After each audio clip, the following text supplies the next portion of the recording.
Gayatri college Sanchore के online class में आप सभी विद्यार्थियों का स्वागत है। प्रिय विद्यार्थियों नमस्कार। बीए प्रथम वर्ष राजनीति विज्ञान विषय के अंतर्गत हम आज का हमारा टॉपिक है राजनीतिक दल, पॉलिटिकल पार्टीज।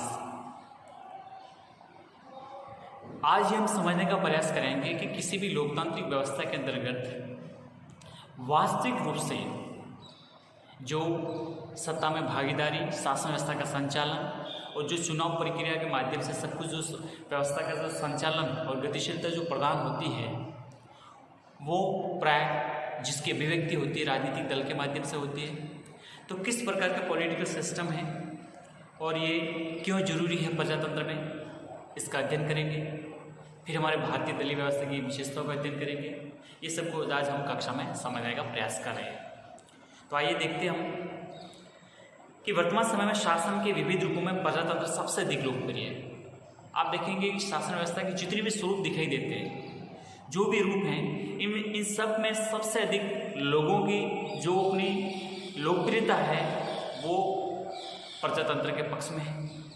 और प्रजातंत्र शासन के दो प्रकार होते हैं, एक होता है प्रत्यक्ष प्रजातंत्र, एक होते हैं अप्रत्यक्ष या प्रतिनिधियात्मक लोकतंत्र या प्रजातंत्र। अब राज्यों की वृहद जनसंख्या और क्षेत्र की विशालता के कारण वर्तमान में विश्व के लगभग सभी देशों में प्रतिनिधियात्मक प्रजातंत्र शासन प्रणाली ही प्रचलित है। अब वो दौर तो रहा नहीं प्लेटो का, अरस्तू का, रूसो का, जिसमें सभी लोग प्रत्यक्ष रूप से शासन व्यवस्था में भाग लें, जितने लोग हैं सब लोग उसमें भागीदार हो, ऐसा तो संभव है नहीं। आज करोड़ों अरबों में जनसंख्या पहुंच चुकी है, बहुत विशाल क्षेत्रफल वाले देश हैं, राज्य हैं। तो ऐसे सभी एक साथ इकट्ठे होना न तो संभव है, किसी भी स्थिति में कुछ भी नहीं कर सकते। इसलिए जो वर्तमान में शासन व्यवस्था जो अपनाई जाती है वो है प्रतिनिधियात्मक या प्रतिनिधि शासन व्यवस्था। क्या होता है इसके अंतर्गत कि जनता एक निश्चित जनसंख्या के अनुपात में अपना प्रतिनिधि चुनती है और वो प्रतिनिधि फिर जनता की आकांक्षाओं को भी फलीभूत करने के लिए वहाँ पर जनता का प्रतिनिधि के तौर पर हमारी शासन व्यवस्था के जो भी संरचना संगठन है उन व्यवस्थाओं में काम करते हैं। इसलिए लगभग हर लोकतांत्रिक देश में यही व्यवस्था वर्तमान में प्रचलित है। इस शासन व्यवस्था के अंतर्गत क्या करती है कि जनता अपने प्रतिनिधियों को चुनती है और इन प्रतिनिधियों के द्वारा शासन कार्य किया जाता है। जनता द्वारा अपने प्रतिनिधियों के निर्वाचन और प्रतिनिधियों द्वारा शासन व्यवस्था के संचालन की संपूर्ण प्रक्रिया को पूर्ण करने के लिए राजनीतिक दलों का अस्तित्व बहुत जरूरी है। आप देखेंगे कि इन प्रतिनिधियों का चुनाव करना और प्रतिनिधियों द्वारा शासन व्यवस्था के संचालन में संपूर्ण प्रक्रिया को पूर्ण करने के लिए किसका होना जरूरी है, राजनीतिक दलों के द्वारा। वरना जनता के पास चॉइस खत्म हो जाएगी कि हम किसको चुनना चाहते हैं। और किसी एक पार्टी हो तो हम उसको वहाँ पर लोकतांत्रिक व्यवस्था नहीं कह सकते, जनतंत्रात्मक शासन व्यवस्था नहीं कह सकते। लोगों को सामने विकल्प होने चाहिए कि मेरे लिए बेहतर कौन हो सकता है, मेरे राष्ट्र के लिए बेहतर कौन हो सकता है, मैं उस पार्टी को, उस दल को वोट करूँ। ठीक है। इसलिए दूसरा ये भी कहा जाता है कि जो लोकतांत्रिक शासन व्यवस्था होती है वो लोकमत पर आधारित होती है और राजनीतिक दल लोकमत के निर्माण और उसकी अभिव्यक्ति के सर्वाधिक महत्वपूर्ण साधन होते हैं। इसलिए राजनीतिक दल के बिना लोकतंत्र अधूरा होता है। उसके प्राण तत्व के रूप में राजनीतिक दल होते हैं जो वही लोकमत का निर्माण करते हैं और वही लोकमत की अभिव्यक्ति प्रदान करते हैं। इसलिए राजनीतिक दलों का किसी भी लोकतांत्रिक व्यवस्था में होना बेहद जरूरी है। इसके बिना हम किसी प्रकार के वास्तविक यथार्थ लोकतंत्र की परिकल्पना भी नहीं कर सकते। अब हम देखते हैं हमारे भारतीय दृष्टिकोण को। क्या आप देखते हैं कि 1947 से लेकर लगभग 2014 तक के काल देखें तो कम से कम 3 बार यानी 1967, 77 और 89 में ऐसा प्रतीत हुआ कि भारत की दलीय व्यवस्था नवी दिशा को ग्रहण करने जा रही है। 1967 में आपको पता है कांग्रेस का विभाजन हुआ। कांग्रेस का विभाजन होने के बाद में कांग्रेस कुछ कमज़ोर हुई और अल्पमत की ओर अग्रसर हो रही थी। 77 में तो कांग्रेस पूरी तरह हार गई। 77 से ऐसी जनता पार्टी की सरकार बनी और 1989 के बाद में आज तक कांग्रेस कभी पूर्ण बहुमत के साथ सत्ता में आई ही नहीं। ठीक है। तो ऐसा प्रतीत होता है कि भारतीय दल व्यवस्था कोई नई दिशा को ग्रहण करने जा रही है। मैं भारतीय दलीय व्यवस्था की बात कर रहा हूँ, सैद्धांतिक न रहकर आपको व्यवहारिक तौर पर समझा रहा हूँ कि इन काल में देखते हैं कि भारतीय व्यवस्था में बहुत बड़ा एक बदलाव आ रहा है। क्योंकि इससे पहले अपन देखते हैं कि एक दल की प्रधानता रही हुई है भारतीय राष्ट्रीय कांग्रेस की। 1989 से पहले भारतीय राष्ट्रीय कांग्रेस की 47 से लेकर 89 तक प्रधानता रही है, कुछ अपवाद को छोड़ दे तो। ठीक है, संभवतः अब राजनीतिक ध्रुवीकरण की स्थिति द्विदलीय व्यवस्था प्राप्त हो जाएगी, लेकिन ऐसा हो नहीं पाया। अब लोगों को ऐसा था कि एक बार कांग्रेस तो एक बार कोई और पार्टी आएगी और ये चलता रहेगा, लेकिन ऐसा कभी हो नहीं पाया। राजनीतिक दलों की बड़ी संख्या राजनीतिक रंग पर छा गई। इतने राजनीतिक दल बनते गए, टूट फूट होती गई, बनते बिगड़ते, विलीन नवीन, ये सब चलता ही रहा। तो आप देखेंगे भारत में बहुत बड़ी संख्या में राजनीतिक दल अस्तित्व में आने शुरू हो गए। आप देखते हैं कि 15वीं लोकसभा के चुनाव में जनता पुनः राजनीतिक परिपक्वता का परिचय दिया और राजनीतिक दलों के प्रसंग में जनता का संदेश था कि हम मतलब जनता राष्ट्र तब एक दलीय सरकार चाहते हैं, लेकिन यदि परिस्थितियों बस मिलीजुली सरकार के निर्माण हो जाए तब क्षेत्रीय दलों को उसमें निर्णयकारी भूमिका और शासन पर दबाव डालने की भूमिका प्राप्त नहीं होनी चाहिए। तो भारतीय जनमानस में ये तय है कि वो चाहते हैं कि केंद्र में हमारी विशेषता की मजबूत एक दलीय प्रधान अर्थात पूर्ण बहुमत वाली सरकार का निर्माण हो, लेकिन पूरी तरह से हो नहीं पाता है। कभी कभी जो क्षेत्रीय दल है वो क्षेत्रीय कांग्रेस को बढ़ाते हुए इस प्रकार से केंद्र सरकार में भागीदारी होते हुए अपनी निर्णयकारी भूमिका निभाने की कोशिश करते हैं, लेकिन ऐसा नहीं करना चाहिए था। ठीक है, देश में बहुदलीय व्यवस्था होते हुए भी जनता राष्ट्रीय स्तर पर 2 प्रमुख दलों की व्यवस्था यदि संभव न हो तो एक दल की प्रधानता वाली बहुदलीय व्यवस्था वो चाहती है। आप देखते हैं 16वीं लोकसभा के चुनाव में जनता ने अपनी राजनीतिक परिपक्वता को सिद्ध करते हुए राष्ट्रीय स्तर पर एक दल की सरकार की स्थापना की। लगभग 1989 ये समझे कि इंदिरा राजीव गांधी के दौर के बाद 1989 के बाद में पहली बार ऐसा हुआ 2014 में कि भाजपा के नेतृत्व वाली एक दलीय तो सरकार की स्थापना हुई। हाँ, ये जरूर है कि भाजपा ने अपना गठबंधन जो NDA national democratic front front का अपने एसोसिएशन जो बना हुआ था, तो इसमें एनडीए के तहत जिस भाजपा और सहयोगी दलों का जो गठन था, इस एनडीए को बहुमत मिला, लेकिन इस एनडीए में बीजेपी को खुद को भी बहुमत मिल चुका था, लेकिन ये गठबंधन चुनाव पूर्व हो चुका था, इसलिए सब साथ में रहे थे। लेकिन सबसे बड़ी बात आपको यहाँ समझनी है कि 16वीं लोकसभा में जनता ने पहली बार 1989 के बाद राष्ट्रीय स्तर पर एक दलीय सरकार के रूप में ये एक स्थापना करने का प्रयत्न किया और सफल भी हुए। इन चुनावों में भारतीय मतदाताओं ने भाजपा के नेतृत्व वाले राष्ट्रीय जनतांत्रिक गठबंधन अलायंस के पक्ष में जनादेश दिया, जिसमें स्वयं भाजपा को लोकसभा में 282 सीटों पर पूर्ण बहुमत प्राप्त हुआ। इन चुनावों से भारत में लंबे समय से चल रहे अल्पमत व गठबंधन की सरकारों का दौर समाप्त हुआ और बहुमत वाले किसी एक दल के शासन का पुनः युग लौटा, जो किसी जमाने में कांग्रेस का था। अब भाजपा ने इसी प्रकार से पूर्ण बहुमत वाली सरकार की स्थापना की। ठीक है, इसलिए हम कह सकते हैं कि भारत में सदैव बहुदलीय व्यवस्था रही है और इस बहुदलीय व्यवस्था का विकास बहुदलीय व्यवस्था के में एक दल की प्रधानता या प्रधानता वाले 2 राजनीतिक दल या 2 राजनीतिक गठबंधन की प्रतियोगिता और तथा अब पुनः बहुदलीय व्यवस्था में एक दल की प्रधानता की दिशा में प्रगति हुई है। आप देखते हैं कि ये जो मैंने बताया ये सब एक प्रकार की मिलीजुली स्वरूप हैं। आप देखते हैं एक दल की प्रधानता मतलब आप देखिए 1947 से लेकर ये हमारा 1967, 77 और 89 का जो काल है इसको छोड़ दें तो हमारे देश में एक दल की प्रधानता रही। फिर बाद में प्रधानता के लिए 2 राजनीतिक दल, आप देखेंगे एक तरफ कांग्रेस और दूसरी तरफ शेष अन्य मोर्चा वाले सरकार के जो दल थे वो। इसके अलावा 2 राजनीतिक गठबंधन यूपी और एनडीए और पुनः वापस एक दल की प्रधानता आप देखते हैं कि 2014 के बाद में बीजेपी का पूर्ण बहुमत के साथ सत्ता में लौटना। तो ये सब इस प्रकार के जो स्वरूप हैं बनते रहे, बिगड़ते रहे, फिर वापस आते रहे, ये इस दिशा में पूरी प्रगति हुई है। ठीक है, आप देखते हैं कि अपवाद स्वरूप कुछ समय 1970 से 89 या 89-90 को छोड़कर स्वतंत्रता प्राप्ति से लेकर 1996 तक भारतीय राजनीति में कांग्रेस दल की प्रधानता रही है। आप देखते हैं कि 77 से 89 जनता दल की सरकार मोरारजी देसाई के नेतृत्व में और नवासी 90 वीपी सिंह चंद्रशेखर के दौर को छोड़कर 1996 तक हमेशा निरंतर कांग्रेस दल की सरकार रही है। लेकिन 89 से कांग्रेस की लोकप्रियता में जबरदस्त कमी आना शुरू हो गई और भाजपा की लोकप्रियता में वृद्धि होनी शुरू हो गई। भाजपा की स्थिति में मतलब लोकप्रियता धीरे धीरे देश की अन्य क्षेत्रों में बहुत बड़ा इसका जनाधार बनना शुरू हुआ, लोकप्रियता में वृद्धि हुई और परिणाम ये हुआ कि कांग्रेस सिमटती गई और भाजपा आज पूरे भारत में एक लोकप्रिय पार्टी के रूप में और सबसे बड़ी पार्टी के रूप में उभर कर सामने आई है। परिणाम स्वरूप 1998-2003 के वर्षों में भाजपा ने भारतीय राजनीति के सबसे प्रमुख दल और गठबंधन के आधार पर केंद्र में शासक दल स्थिति प्राप्त कर ली थी। आपको पता है हमारे अटल बिहारी वाजपेयी के नेतृत्व में पहली बार सरकार का गठन हुआ।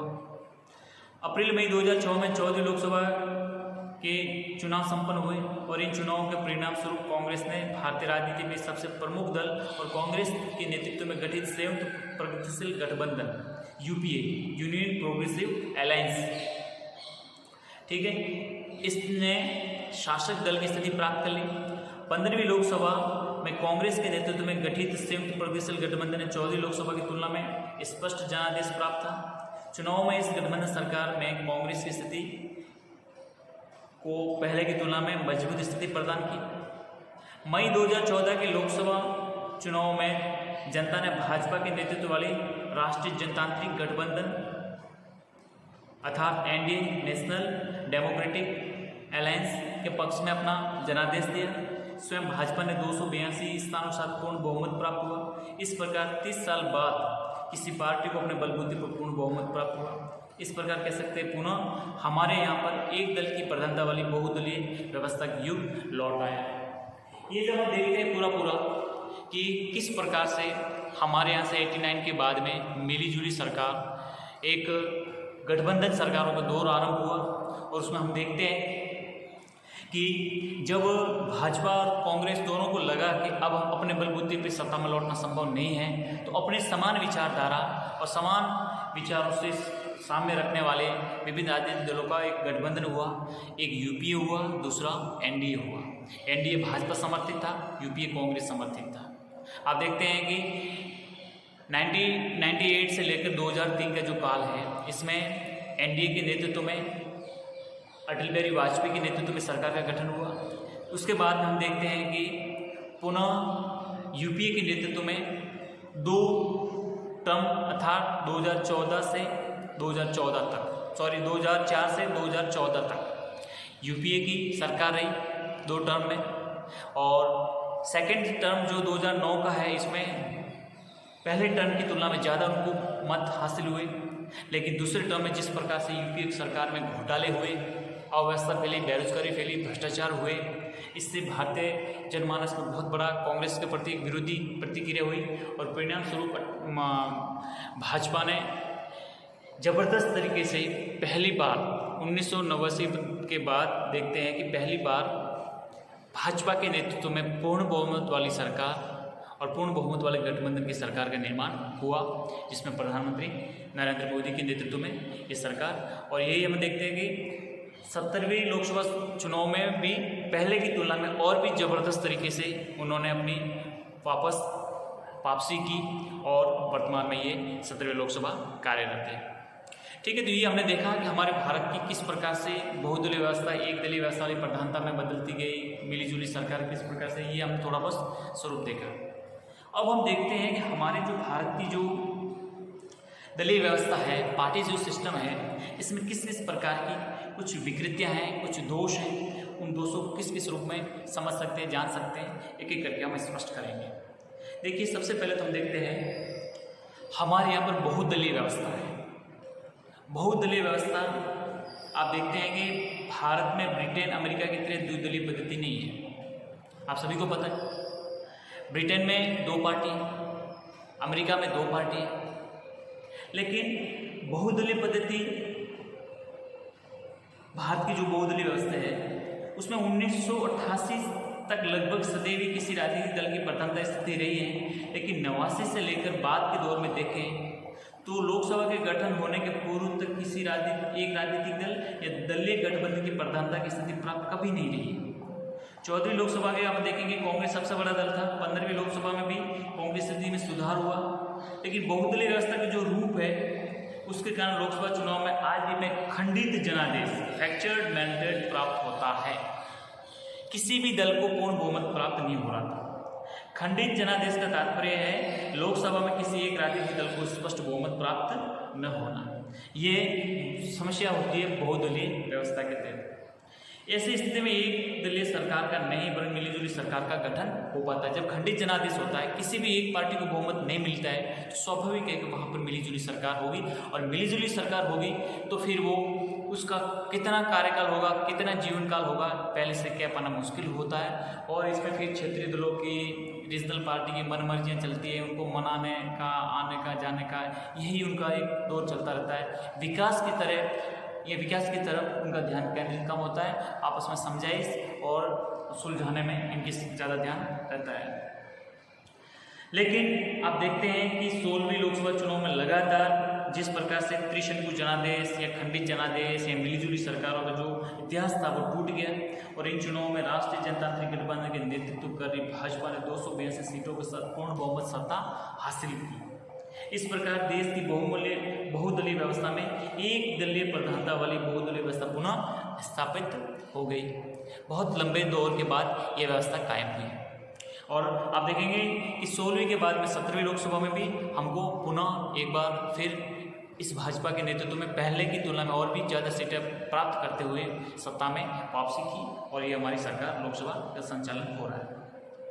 दूसरा हम देखते हैं राजनीतिक दलों में बिखराव, विभाजन और दलीय व्यवस्था में अस्थायित्व। ये हमारे भारतीय दलों की सबसे बड़ी विकृति मानी जाती है। जो भी राजनीतिक दल है उनमें बिखराव हो जाता है, कई गुट बन जाते हैं, गुट अलग हो जाता है, टूट जाते हैं, नई पार्टी बन जाती है, विभाजन होता है, और दलीय व्यवस्था में पूरी तरह से अस्थायित्व बना हुआ है। किस प्रकार से समझिए, आपको ये तो पता है कि भारतीय राजनीति में न केवल अनेक दल है, बल्कि इन राजनीतिक दलों में बिखराव, विभाजन, अस्थायित्व की स्थिति भी बनी हुई है। सर्वप्रमुख बात करें कि हमारा जो सबसे बड़ी पार्टी के रूप में जो तत्कालीन आज़ादी के समय की बात कर रहा हूँ, कि राजनीतिक दल भारतीय राष्ट्रीय कांग्रेस का भी आपको पता है 1969 में विभाजन हुआ, 1969 में विभाजन हुआ, और इस विभाजन से जन्म लेने वाले राजनीतिक दल, इस विभाजन से जो जन्म हुआ वो राजनीतिक दल, एक तो सत्ता कांग्रेस, ठीक है, और एक संगठन कांग्रेस। अब सत्ता कांग्रेस का 1978 में और विभाजन हो गया, जिसमें से सत्ता कांग्रेस में से कांग्रेस आई यानी इंदिरा कांग्रेस आई का जन्म हुआ, और ये विभाजन भी आप देखते हैं 1995 और 99 में और हो गया, यानी 69, 78, 95 और 99 इनमें और विभाजन हुआ। आपको पता है तृणमूल कांग्रेस, ममता बनर्जी कांग्रेस में से निकली हुई, NCP national Congress party, Sharad Pawar ये भी कांग्रेस से निकले हुए, इन्होंने सभी ने 99 में अलग अपनी पार्टियां बनाई, ये सब कांग्रेस से निकले हुए। इसी प्रकार से आप देखते हैं कि 1977 में जो सत्तारूढ़ जनता पार्टी की सरकार थी, कालांतर ये भी 4 भागों में विभाजित हो गई, और विभाजन और विलय की प्रक्रिया परिणामस्वरूप आप देखते हैं कि 1988 में जनता दल की स्थापना हुई। केवल कुछ समय के लिए इस दल में एक बड़ी राजनीतिक शक्ति का रूप प्राप्त कर लिया, लेकिन अपन देखते हैं कि नवंबर 1990 में जनता दल में विभाजन की स्थिति बनी, उसके बाद से जनता दल में और बिखराव विभाजन की प्रक्रिया निरंतर जारी है। न केवल तथाकथित राष्ट्रीय दल, पर डीएमके, अकाली दल, केरल कांग्रेस, शिवसेना जैसे क्षेत्रीय दल भी अनेक भागों में विभक्त है। स्थिति तो यह है कि आज एक राजनीतिक दल जन्म लेता है तो कल उसमें फूटन, समाप्ति और किसी अन्य दल में विलय की स्थिति पैदा हो जाती है। इस प्रकार राजनीतिक दलों में न तो कोई स्थायित्व है और राजनीतिक क्षेत्र में अस्पष्टता बनी रहती है। भारत में दलीय व्यवस्था में निश्चित रूप से ये बहुत बड़ी विकृति मानी जाती है कि कोई दल किसके साथ खड़ा है, कल किसके साथ विलय हो जाएगा, क्या है उसकी विचारधारा, कोई महत्व नहीं रखता है। सत्ता प्राप्ति के लिए ये सब प्रकार के प्रयोग करने पर ये राजनीतिक दल में ये प्रवृत्ति पाई जाती है। इसलिए देखते हैं कि बहुत बड़ी बिखराव और दल के अंदर भी विभिन्न प्रकार के अपन देखते हैं कि गुटबाजियाँ ग्रुप बने हुए हैं तथा एक पार्टी के सदस्य दूसरी पार्टी में जिस प्रकार से विलय और नवीन पार्टी का उद्भव, ये सब कुछ समस्याएं हमको हमारे राजनीतिक दलों में लंबे अरसे से देखने को मिल रही हैं और आज भी ये परिस्थितियाँ विद्यमान हैं। ये हमें समझना होगा, सबसे बड़ा जरूरी है।